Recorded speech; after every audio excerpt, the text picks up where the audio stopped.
కలకలం రేపుతోంది.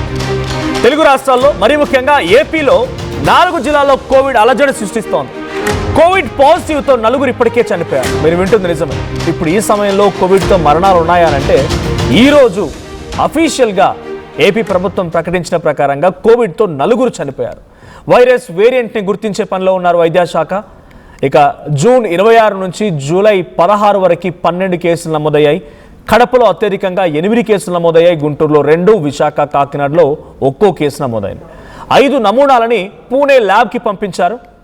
సో ఒకే చోట క్లస్టర్ కేసులు లేవంటున్నారు ఆరోగ్య శాఖ కార్యదర్శి వీరపాండియన్. రాష్ట్రంలో 67 మందికి కోవిడ్ పరీక్షలు జరగగా 2కి కాంటాక్ట్ ద్వారా మాత్రమే వైరస్ సోకినట్టు గుర్తించారు. 3 హోమ్ ఐసోలేషన్లో, 2 ఆసుపత్రిలో చికిత్స పొందుతూ ఉన్నారు. ప్రజలు అప్రమత్తంగా ఉండాలని వైద్యశాఖ సూచించింది. దేశవ్యాప్తంగా జూలై 1 నుంచి 339 కోవిడ్ కేసులు నమోదయ్యాయి. కేరళలో అత్యధికంగా 115 కేసులు, కర్ణాటకలో 64 కేసులు, మహారాష్ట్ర 43 కేసులు, తమిళనాడులో 39, ఢిల్లీలో 18.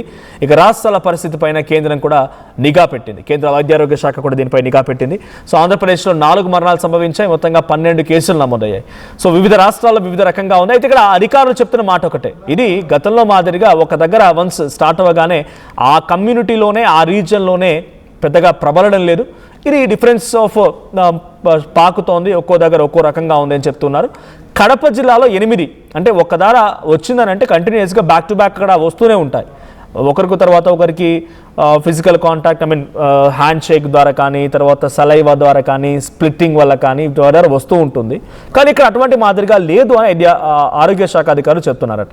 గుంటూరులో 2 కేసులు, విశాఖలో 1 కేసు, కాకినాడలో 1 కేసు, 5 నమూనాలని అంటే 5 మెంబర్స్ యొక్క శాంపిల్స్ని పూణే ల్యాబ్కి పంపించారంట. ఇది ఏ రకమైన వేరియంట్ అనే కోణాల్లో ఇప్పుడు ల్యాబ్లో పరీక్షలు జరుగుతున్నాయి. సో ఒకే చోట క్లస్టర్ కేసులు అంటే బల్క్ కేసెస్ లేవని అధికారులు మాత్రం చెప్తున్నారు. దానికి సంబంధించి ఆరోగ్య శాఖ కార్యదర్శి వీరపాండియన్ అఫీషియల్గా ఒక స్టేట్మెంట్ రిలీజ్ చేశారు. రాష్ట్రంలో మొత్తం 67 మందికి కోవిడ్ పరీక్షలు జరిగితే 2కి మాత్రమే అది డైరెక్ట్గా వైరస్ సోకినట్టుగా తెలుస్తోంది. సో కాంటాక్ట్ ద్వారా వైరస్ సోకింది. సో 3ని హోమ్ ఐసోలేషన్లో ఉంటే 2కి ఆసుపత్రి తరలించారు.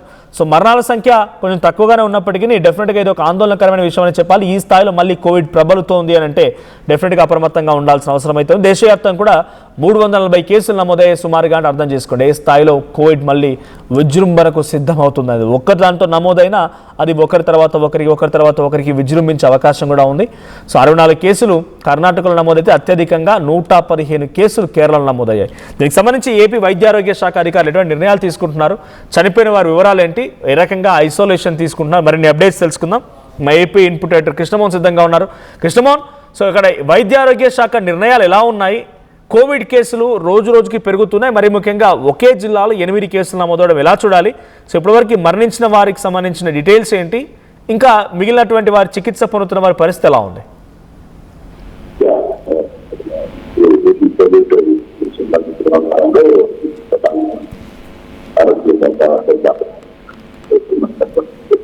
ఇప్పటికీ అంటే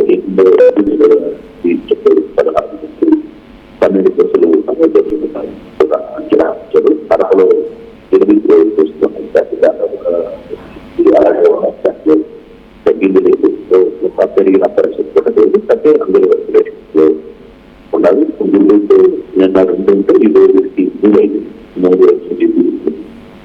దాంట్లో స్టార్టింగ్లో కోవిడ్ పాజిటివ్ 4 చెందినట్టుగా కొంత సమాచారం తెలిసింది.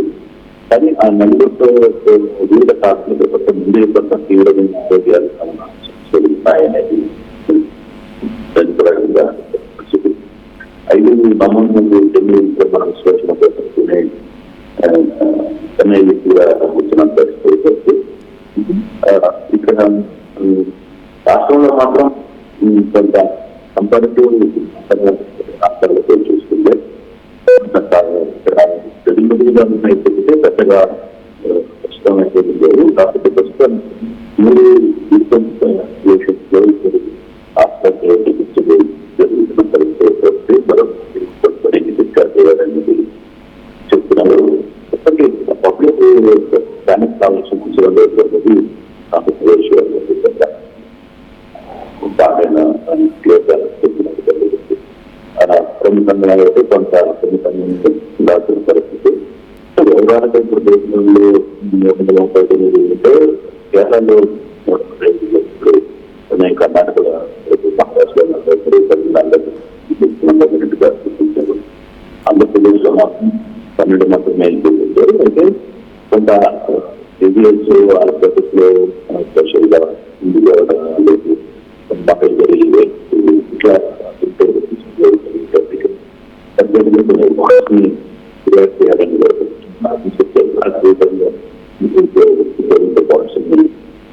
చూడాల్సిన క్రియేట్ చేస్తున్నారు. అంత ఆంధ్రానికి సంబంధించిన మోషన్ ఆంధ్రప్రదేశ్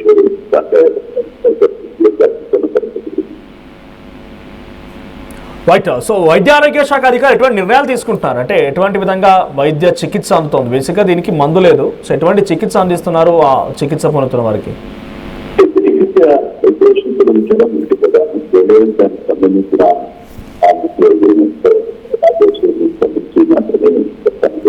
గతంలో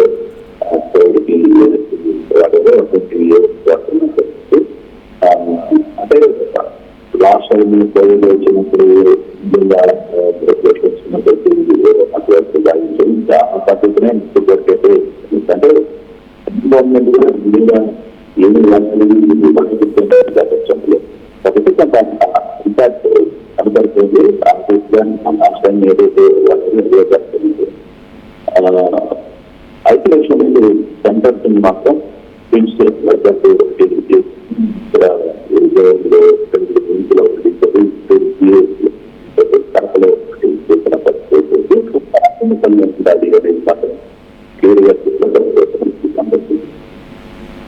right. Thank you Krishnamohan. So మొత్తంగా ఏపీ వ్యాప్తంగా మరోసారి కోవిడ్ ఆందోళన గురి చేస్తోంది. కడపలో 8 కేసులు నమోదయ్యాయి, గుంటూరులో 2, విశాఖ కాకినాడలో 1. సో బేసిక్గా కోవిడ్కి చికిత్స లేదు, కానీ సెల్ఫ్ మనమే కొంత డైట్ ఫాలో అవ్వడం కానీ లేకపోతే సహజంగా కొన్ని ప్రక్రియలు ఉన్నాయి. దీంతో పాటుగా ఐసోలేషన్ కూడా వెళ్ళడం మంచిది. మన కుటుంబంలో ఒకరి కనుక వస్తే వాళ్ళు ఐసోలేషన్లో ఉంటే డెఫినెట్గా ఇంకొకరికి అది ప్రబలకుండా ఇంకొకరికి పాకకుండా ఉంటుంటుంది. సో సహజంగా ఇప్పుడు ఈ మధ్య కాలంలో కోవిడ్ లేదు, మళ్ళీ అయినా కూడా ఇది ప్రబలుతోందని అంటే డెఫినెట్గా అప్రమత్తంగా ఉండాల్సిన ఆవశ్యకత అయితే ఉంది. సో డెఫినెట్గా కొన్ని సిమ్టమ్స్ ఉన్నాయి. సో ఆ సిమ్టమ్స్ అందరికీ తెలిసిందే, కోవిడ్లో ప్రతి ఒక్కరం ఎక్స్పీరియన్స్ అయ్యాం కాబట్టి అటువంటి ఎక్స్పీరియన్సెస్ మళ్ళీ ఆ సిమ్టమ్స్ కానీ మళ్ళీ మీకు రిపీట్ అయితే డెఫినెట్గా డాక్టర్ని సంప్రదించండి. డాక్టర్ల సలహా సూచన మేరకు తగు జాగ్రత్తలు తీసుకొని దాని నుంచి బయటపడండి. సో ఏపీలో ఇది ఈ స్థాయిలో విజృంభిస్తోంది. మరి వైద్య ఆరోగ్య శాఖ అధికారులు కొన్ని టెస్ట్ల రూపంలో వాటిని రిపోర్ట్ తీసుకోవడం కోసం పూణే ల్యాబ్స్కి పంపించారు. మరి ఏ వేరియంట్, ఈ వేరియంట్ తీవ్రత ఎలా ఉంటుంది అంటే తక్కువగా కేసులు నమోదైన మరణాలు కూడా సుమారుగా 4-5 మరణాలు సంభవించాయంటే ఇట్స్ నాట్ ఏ జోక్. ఇది చిన్న విషయం ఏం కాదు. మరి దీన్ని ఎలా కంట్రోల్ చేస్తారు? అటు సెంట్రల్ హెల్త్ మినిస్ట్రీ కానీ స్టేట్ హెల్త్ మినిస్ట్రీ కానీ ఎటువంటి విధంగా దీనిపై చర్యలు తీసుకుంటారనే చూడాలి.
ఫలితాల్లోనూ శ్రీ చైతన్య తన ఆధిపత్యాన్ని కొనసాగించింది. ఓపెన్ కేటగిరీలో all India 3rd rank, 9th rank తో పాటు తెలుగు రాష్ట్రాలు సాధించిన ఆల్ ఇండియా ఓపెన్ కేటగిరీలో టాప్ 10లో 8 ర్యాంకులు ఒక్క శ్రీ చైతన్యవే. తెలంగాణలో అతిపెద్ద family shopping mall Mangalya shopping mall ఇప్పుడు దిల్సుఖ్ నగర్ మెయిన్ రోడ్ లో అందాల తార మీనాక్షి చౌదరి చేతుల మీదుగా జూలై 17న గ్రాండ్ ఓపెనింగ్. అదిరిపోయే ఇనాగ్రల్ ఆఫర్స్ అస్సలు మిస్ అవ్వకండి. Mangalya shopping mall, Telangana, Andhra Pradesh, Karnataka. అందరికీ నమస్కారం. నేను మీ అనసూయ భారద్వాజ్. ఆషాఢ మాసం సందర్భంగా మన కాసం ఫ్యాషన్స్ ఏపీ అండ్ తెలంగాణలోని 24 స్టోర్స్ లో సరికొత్త ఆఫర్స్ తో మీ ముందుకు వస్తుంది. అంతేకాకుండా ఈ ఆషాఢ మాసంలో మన ప్రత్యేకత కిలో చీరలు కొనండి, అరకిలో చీరలు ఉచితంగా పొందండి. Pure in its form with grace made noble.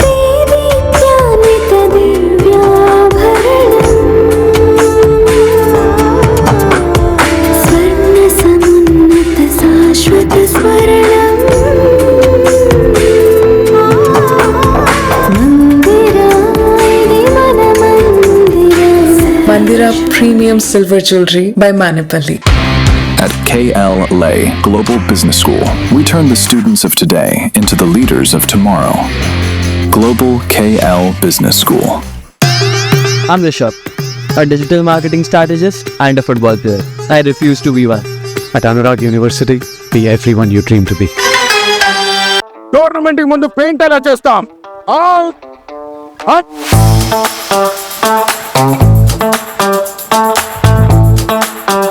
Plan అయితే చాలా బాగుంది.